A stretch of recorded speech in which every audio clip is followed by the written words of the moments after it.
Dax a enfin sa boutique sur mesure et haut de gamme. Pour des costumes, des chaussures, pour hommes, pour femmes, très ville ou très chic. Francis Lavigne vient d'ouvrir à Dax. C'est vraiment un magasin de classe, élégance, remarquablement bien placé, raffiné, magnifique, qualité. FLD costumier, FLD chausseur, face au marché couvert des Trois Pigeons à Dax.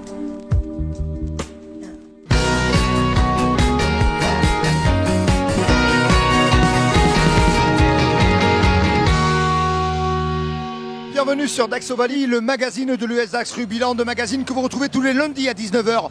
Toute l'actualité, toutes les infos de votre club. Après la défaite de Dax à domicile face à Narbonne sur le score de 20-18, nous allons revenir sur l'analyse avec les co-entraîneurs de l'US Dax Rugbyland. Nous allons retrouver Benoît Auguste, l'ancien talonneur de Dax, qui est aujourd'hui le parrain de l'association Les Colosses au pied d'argile, qui va nous parler de son action pour la protection des enfants et particulièrement du rugby.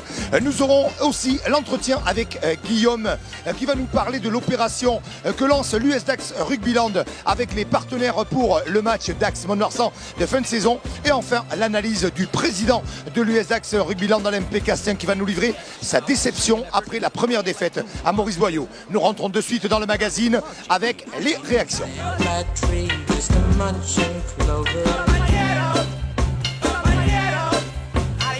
Jérôme Daré, Vincent Dezès pour analyser la première défaite de Dax à domicile. Jérôme, à chaud, comment on analyse cette première défaite? À chaud, avec beaucoup de frustration et de déception. Voilà, parce qu'on n'arrive pas à régler quelque chose de simple, c'est-à-dire à plaquer aux jambes, être agressif, être dans le combat. Voilà, quand on arrivera à retrouver ce qu'on avait mis comme ingrédient sur les matchs de préparation et le premier bloc, je pense qu'on pourra assumer ce genre de match. Et je crois qu'aujourd'hui, il n'y a pas que la mêlée qui est important, c'est la continuité du jeu après la mêlée.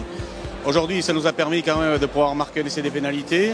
Mais après, c'est le jeu qu'on a rendu sur les largeurs, sur l'agressivité, qui laisse un petit peu à désirer. L'objectif de cette semaine, c'est la défense sur l'homme. Voilà, le plaquage et l'état d'esprit. J'avais dit à Richard Dourte que la semaine, il y aurait une rébellion. Elle va y être là avant le déplacement à Pau? Et il va falloir qu'elle arrive, cette rébellion. On espérait sur ce week-end-là, forcément, puisqu'on avait les clés quand même pour gagner ce match-là. On a eu un temps fort sur la deuxième partie du match, c'est-à-dire en milieu de deuxième mi-temps, on doit basculer, on n'arrive pas à le faire. Maintenant, c'est psychologique, c'est dans les têtes. Il faut qu'on arrive à régler ça au plus vite pour fabriquer cette confiance et permettre aux joueurs de basculer sur quelque chose de très positif. Je pense qu'aujourd'hui, on a joué contre une équipe qui globalement se situe à peu près à notre niveau, mais qui a fait preuve de plus de courage, de solidarité et d'organisation tactique pour nous perturber jusqu'au bout et remporter ce match. C'est vrai que c'est une déception qui vient après le match nul de Bourgoin la semaine dernière et qui va dès à présent, même si on n'est que le 19 octobre, nous plonger un petit peu dans la difficulté. Je pense quand même que la copie qu'on a rendue ce soir est une mauvaise copie et qu'on est capable de faire beaucoup mieux.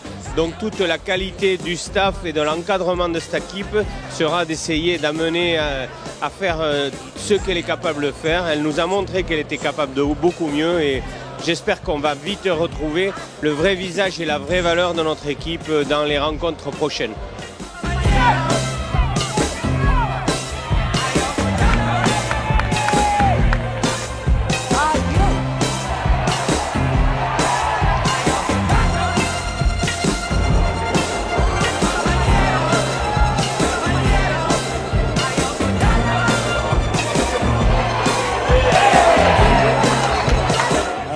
Sur la défaite, forcément un peu de tristesse. Maintenant, sur l'analyse tactique et technique, je dirais que voilà, les Dacois ont su rester dans le match.